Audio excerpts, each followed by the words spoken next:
On January 24, 2026, Chinese state media made an announcement that sent shockwaves through observers of Chinese politics. Senior figures in the Central Military Commission had fallen. The language was carefully chosen, the details deliberately vague, but the implications were explosive.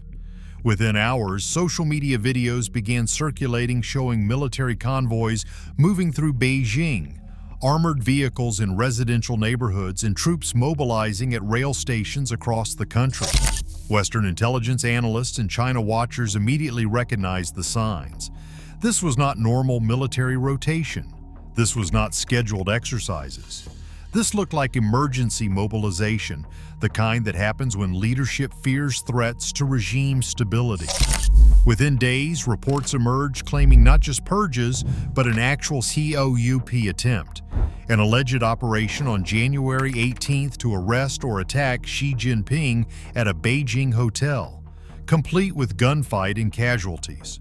The Chinese government denied nothing because they acknowledged nothing. State media continued normal programming. Official statements remained silent about military movements or leadership changes. But the videos kept coming: convoys on highways, troops gathering for midnight drills, armored vehicles positioned in locations they had never been seen before. Something was happening that the Chinese government desperately did not want discussed publicly.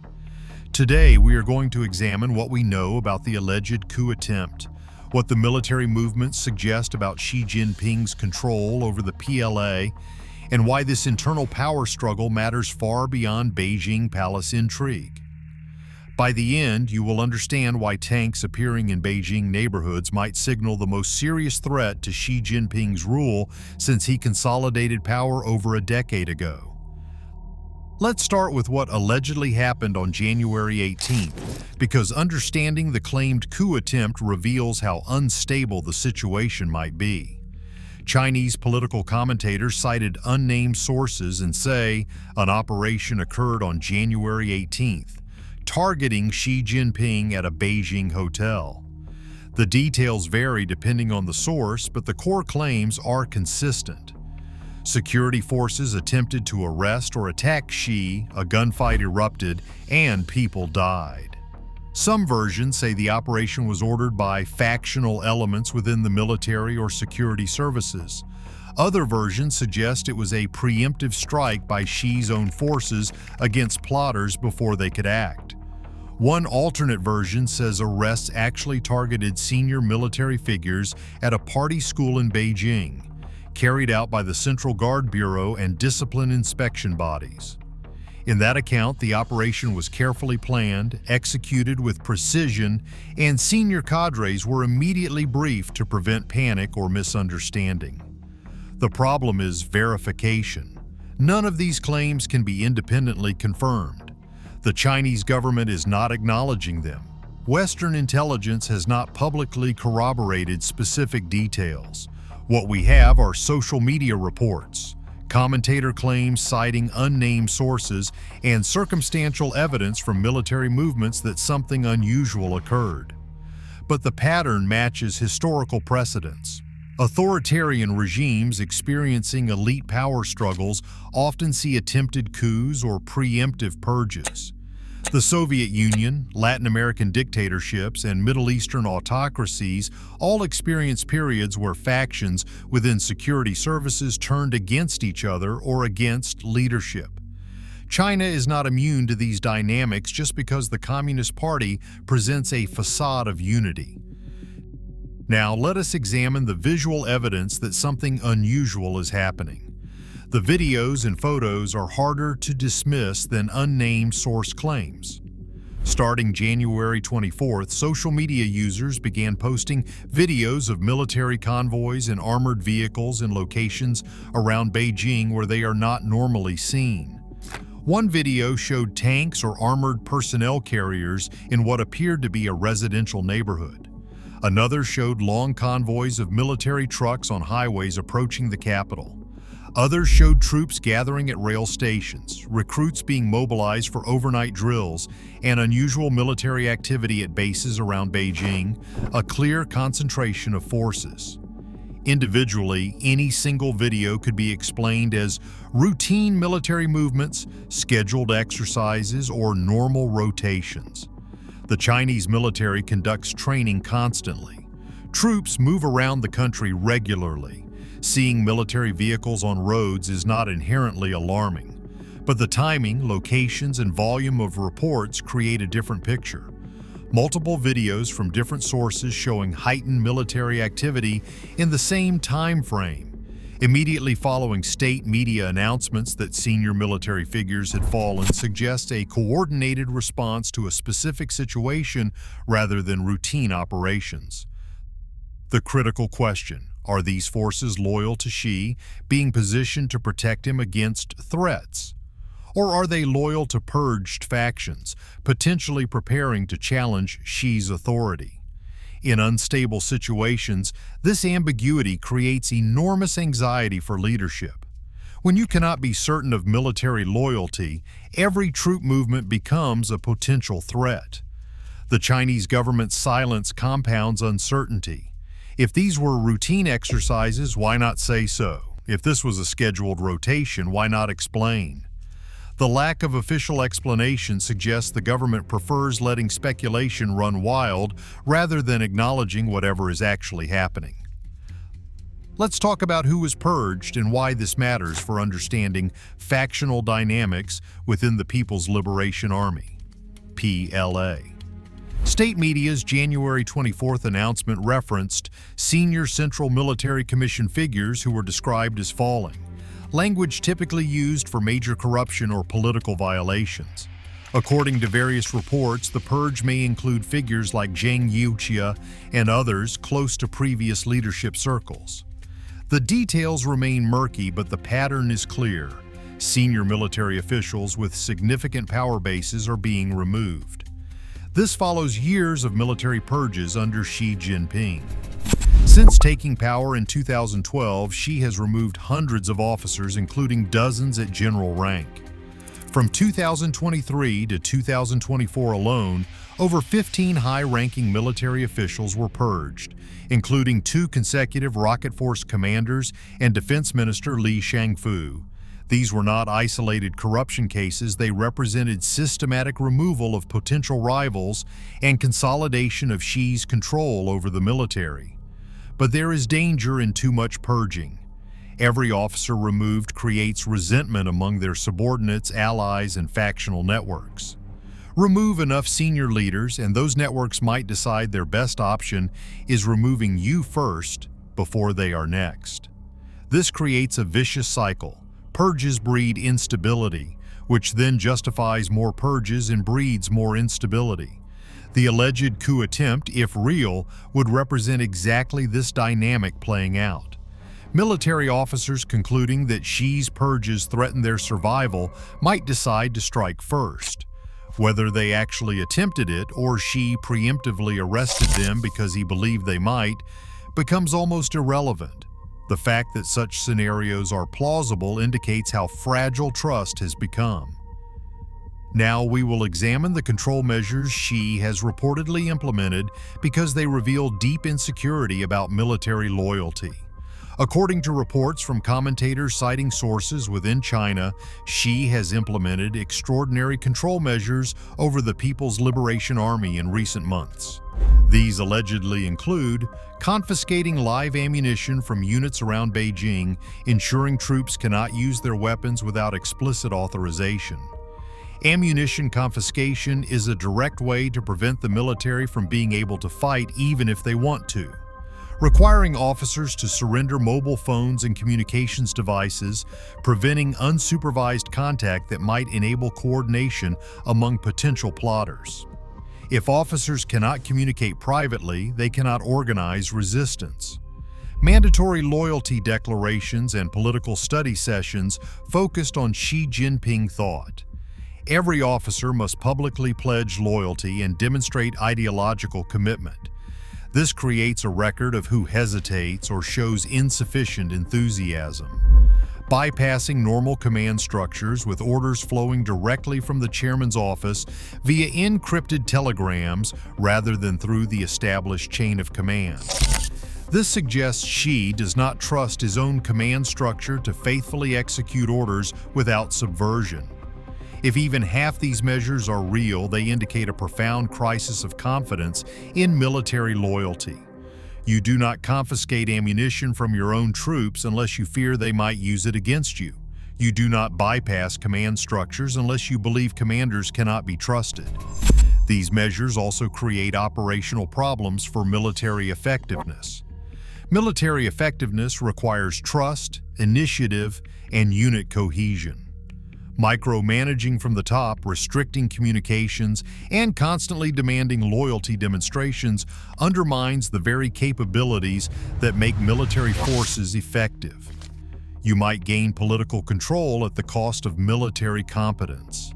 Now let's talk about the scale of purges and what it means for operational readiness in the People's Liberation Army. According to various claims, some more credible than others, Xi has purged approximately 200,000 military officers since 2012. That number seems extraordinarily high and should be treated with skepticism without confirmation.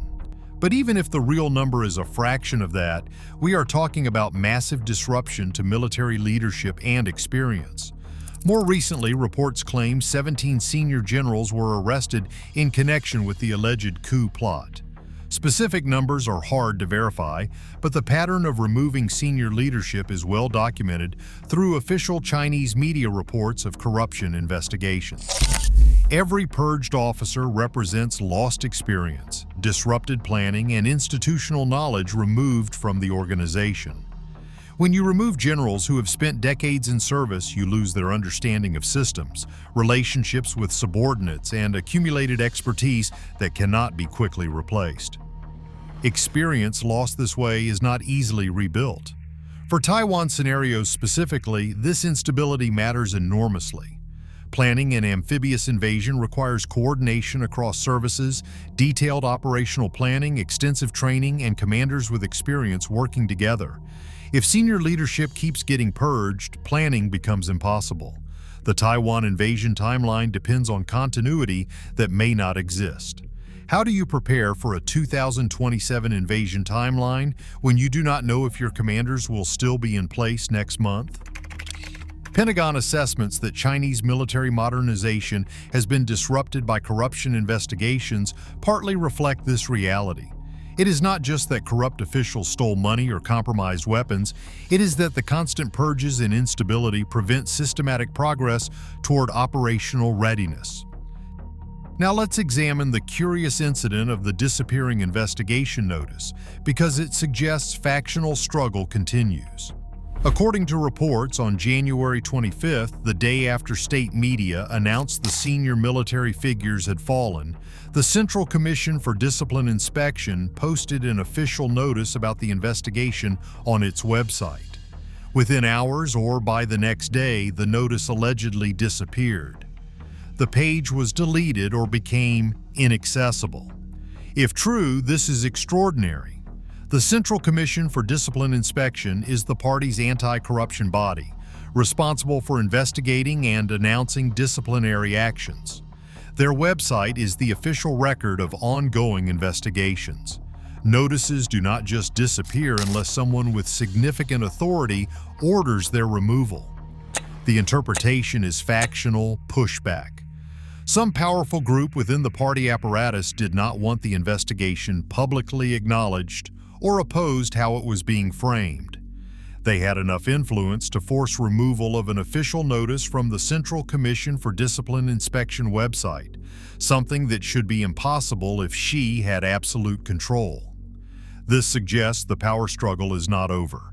Even after arrests, purges, and military mobilization, there are factions within the system capable of pushing back against Xi's narrative and forcing changes to official communications. That is evidence of ongoing contestation for power rather than a settled outcome. Let's discuss historical parallels and why the Chinese Communist Party elite power struggles follow recognizable patterns. The video references Mao-era power struggles and Deng-era factional conflicts as precedents. These comparisons are not just historical curiosities, they are reminders that the Chinese Communist Party has always been riven by factional competition, barely hidden beneath a facade of unity. Mao purged rivals repeatedly through campaigns like the Cultural Revolution. The violence and chaos of that period partly resulted from mobilizing different factions against each other with unpredictable results. Lin Biao, Mao's designated successor, allegedly died fleeing China after a failed coup attempt in 1971, though details remain disputed. Deng Xiaoping navigated complex factional politics throughout his time in power, balancing reformers against conservatives while systematically removing threats. The 1989 Tiananmen Square crackdown partly reflected factional struggle over how to handle protests, with hardliners ultimately prevailing. Xi's current situation follows similar patterns. He accumulated power by removing rivals, but every removal creates new enemies. The more powerful he becomes, the more dangerous those remaining potential rivals become, and the more threatened they feel. This creates incentives for preemptive action on both sides. The difference in the modern era is that the Chinese Communist Party has more sophisticated control mechanisms, better surveillance technology, and more refined methods for monitoring potential threats. But those tools also create brittle stability.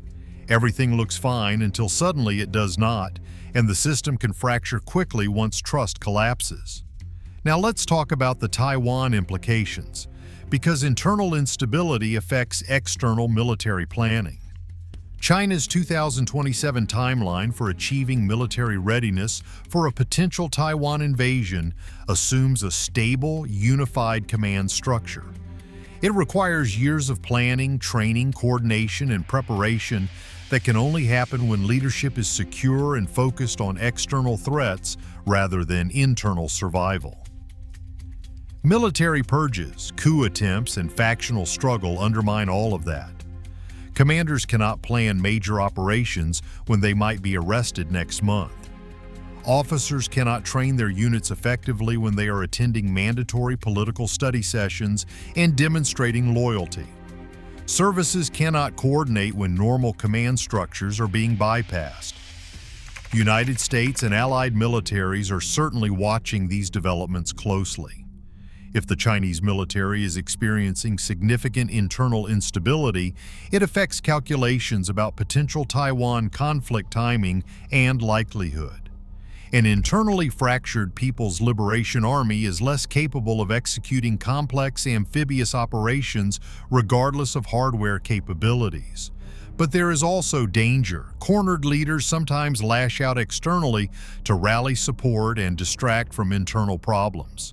If Xi faces serious threats to his rule, ordering military action against Taiwan might seem like a way to unite the country behind him and demonstrate strength. The instability could make conflict less likely or more likely for the wrong reasons. Now let's address the CIA angle the video discusses because it adds an international dimension to an internal crisis.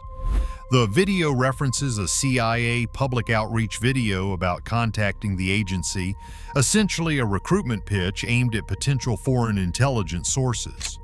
The timing is significant. The CIA publicized ways to securely contact them just as Chinese military leadership was in turmoil. The implication is that United States intelligence is positioning to exploit the crisis by encouraging defections or recruiting sources among disaffected military officers. If people inside the People's Liberation Army are worried about being the next target of purges, they might be more receptive to offers of protection and payment in exchange for information. This is standard intelligence practice during target country instability. When regime loyalty frays, intelligence services try to recruit those who might be looking for exit options or ways to protect themselves. The public video is a signal. If you are in trouble, we can help, but you need to bring something valuable. Whether this actually leads to significant defections or recruitment remains to be seen. Most People's Liberation Army officers, even those worried about purges, probably are not willing to betray their country. But even a few high-level defectors or sources could provide enormously valuable intelligence about Chinese military capabilities, plans, and internal dynamics. So what is the bottom line on the alleged coup attempt and what it means for Xi's control over the military? Something unusual definitely occurred in late January 2026. State media acknowledged senior military figures had fallen. Multiple social media videos showed military movements and heightened activity around Beijing. Reports emerged of a coup attempt, gunfights, arrests, and emergency mobilization. The specific details remain unverified. We cannot confirm whether there was an actual coup attempt on January 18th, whether gunfights occurred, or exactly who was arrested and why. The Chinese government is not providing clarity, and without independent verification, these claims remain in the possible but unproven category. The broader pattern is clear and documented. Xi has been systematically purging military leadership for years, removing dozens of senior officers, including multiple generals and even his own defense minister. These purges create instability, resentment, and fear among military officers who might be next. The reported control measures indicate Xi does not fully trust the military's loyalty. Confiscating ammunition, bypassing command structures, and demanding constant demonstrations of loyalty are not actions you take when you are confident in your military support. For Taiwan scenarios and 2027 timelines, this internal turmoil matters for military readiness. You cannot plan complex military operations when leadership is being constantly purged and command structures are disrupted by political interference. The situation could evolve in multiple directions. Xi could successfully consolidate control through even harsher purges and increase surveillance, creating stability through fear. Or the factional struggle could intensify, potentially leading to more serious challenges to his rule. We are in an uncertain period where outcomes are not predetermined. What we can say with confidence is this: the facade of unity within the Chinese military and Communist Party leadership is more fragile than official propaganda suggests.